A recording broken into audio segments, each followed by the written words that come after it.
Belle journée à toutes et à tous et bienvenue dans cette nouvelle vidéo de la série Vite un livre où je vous parle très rapidement d'un ouvrage. Aujourd'hui, on parle de Fandragon, un livre fantasy écrit par Barbara Ambly. J'ai eu une grosse période Barbara Ambly il y a quelques années. Ça a été édité pour la dernière fois, il me semble, chez Point en 2006. Tout d'abord, un petit résumé. Pour Gareth, la déconvenue est de taille. Un dragon menace le royaume, les intrigues vont bon train à la cour, et les héros qu'il pensait trouver dans les terres glacées du Nord ne ressemblent en rien aux récits légendaires qui circulent sur eux. Comment convaincre Jenny, une sorcière à demi formée à son art, et John, un porcher épris de littérature, de l'aider à sauver le royaume? Et qui va garder leurs enfants?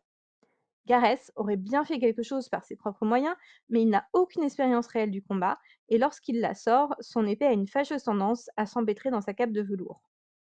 Animé des valeurs les plus chevaleresques, il peine à comprendre les considérations plus terre-à-terre de ces deux paysans.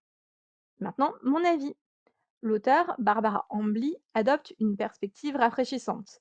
Exit les jeunes garçons et jeunes filles héros en devenir. Les deux personnages principaux sont déjà des héros. Confrontés à un dragon plusieurs années auparavant, ils l'ont déjà mis hors état de nuire. On découvre que ce passé est davantage un mauvais souvenir pour eux qu'un fait de gloire. On se prend peu à peu d'affection pour ce couple mal assorti, et notamment pour Jenny. C'est la véritable héroïne de ce roman. On la retrouve tiraillée entre sa carrière de sorcière, son attirance pour les dragons, son rôle de mère et son affection pour son mari. Car l'amour entre ces deux personnages ne va pas de soi et ressemble davantage au ronronnement d'une relation de longue durée qu'à la passion du premier amour, plus souvent mise en scène dans la littérature fantasy.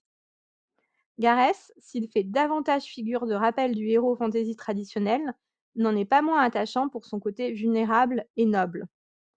Quant au noir dragon Morkeleb, impossible de trop en dire sans dévoiler l'intrigue, mais il s'agit d'un de mes personnages préférés. Il est rusé, mais poignant.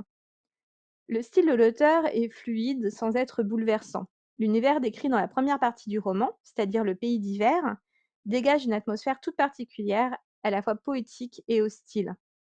La seconde partie, près de la cité royale de Belle, est plus conventionnelle, mais non moins intéressante avec sa citadelle sous occupation dragonne. Face à une situation de départ insolite, des personnages à la psychologie travaillée et un univers cohérent, on ne peut que se laisser conquérir par ce roman et le lire d'une traite. La fin elle-même surprend et fait regretter de refermer l'ouvrage. Vous l'aurez compris, j'ai beaucoup aimé ce roman de dragon non conventionnel, on va dire.